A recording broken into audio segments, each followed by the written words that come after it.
ಭರವಸೆಯ ಸಂಜೆಯೊಂದು ದಾರಿ ತಪ್ಪಿದ ಬದುಕುಗಳಿಗೆ ದೀಪವಾದ ಸ್ನೇಹಾಲಯ.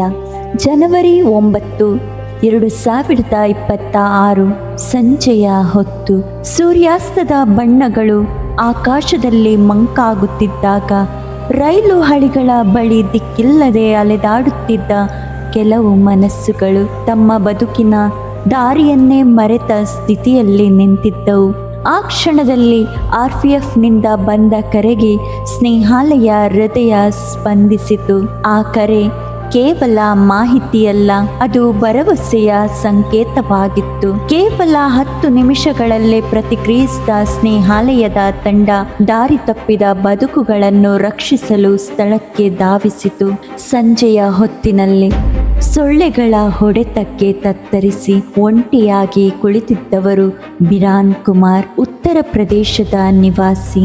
ಮಾತಿಲ್ಲ, ಕಣ್ಣುಗಳಲ್ಲಿ ಮಾತ್ರ ನೋವು. ಅಲ್ಲೇ ಮತ್ತೊಬ್ಬರು ಅಬ್ದುಲ್ ಶಾಮಿ, ಬೆಂಗಳೂರು ಮೂಲದವರು. ಪಯಣ ಮುಂದುವರಿದಂತೆ ಮತ್ತೆ ಸಿಕ್ಕವರು ಅಸ್ಲಾಂ, ಬಿಹಾರದ ಮಣ್ಣಿನಿಂದ ಬಂದ ಜೀವ.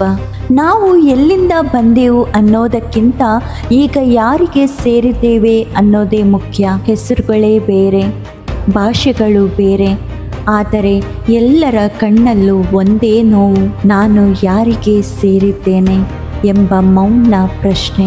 ಸ್ನೇಹಾಲಯದ ತಂಡ ಅವರ ಬಳಿಗೆ ತಲುಪಿದಾಗ ಅದು ಕೇವಲ ರಕ್ಷಣೆ ಅಲ್ಲ, ಅದು ಮನುಷ್ಯತ್ವದ ಸ್ಪರ್ಶವಾಗಿತ್ತು.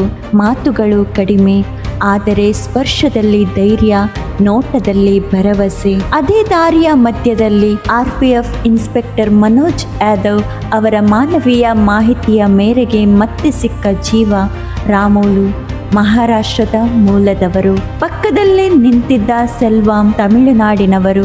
ಅದೇ ದಾರಿಯಲ್ಲಿ ಹಾದು ಹೋಗುತ್ತಿದ್ದಾಗ ಸಿಕ್ಕ ಜೀವ ಉದಯ್ ಕುಮಾರ್, ಗಾಬರಿಯಿಂದ ನಡುಗುತ್ತಿದ್ದ ಮುಖ, ನಂಬಿಕೆ ಕಳೆದುಕೊಂಡ ನೋಟ. ಮುಂದಕ್ಕೆ ಹೆಜ್ಜೆ ಹಾಕಿದಾಗ ಅಲ್ಲೇ ಯಾರೂ ಇಲ್ಲದೆ ಅನಾಥವಾಗಿ ಕಾಲುಗಳ ಶಕ್ತಿ ಕಳೆದುಕೊಂಡು ಕುಳಿತಿದ್ದವರು ಮುಬಾರಕ್.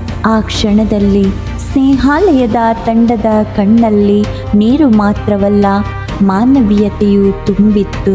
ಅವರನ್ನು ಸುರಕ್ಷಿತವಾಗಿ ಕರೆತಂದು ಸ್ನೇಹಾಲಯದ ಕುಟುಂಬದ ಮಡಿಲಿಗೆ ಸೇರಿಸಲಾಯಿತು. 7 ಮಂದಿ, 7 ದಾರಿ ತಪ್ಪಿದ ಬದುಕುಗಳು.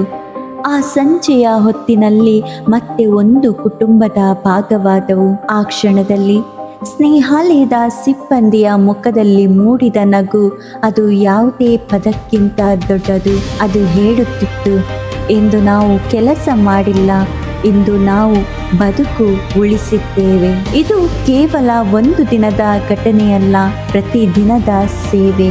ದಾರಿ ತಪ್ಪಿದವರಿಗೆ ದಾರಿ ತೋರಿಸುವುದು.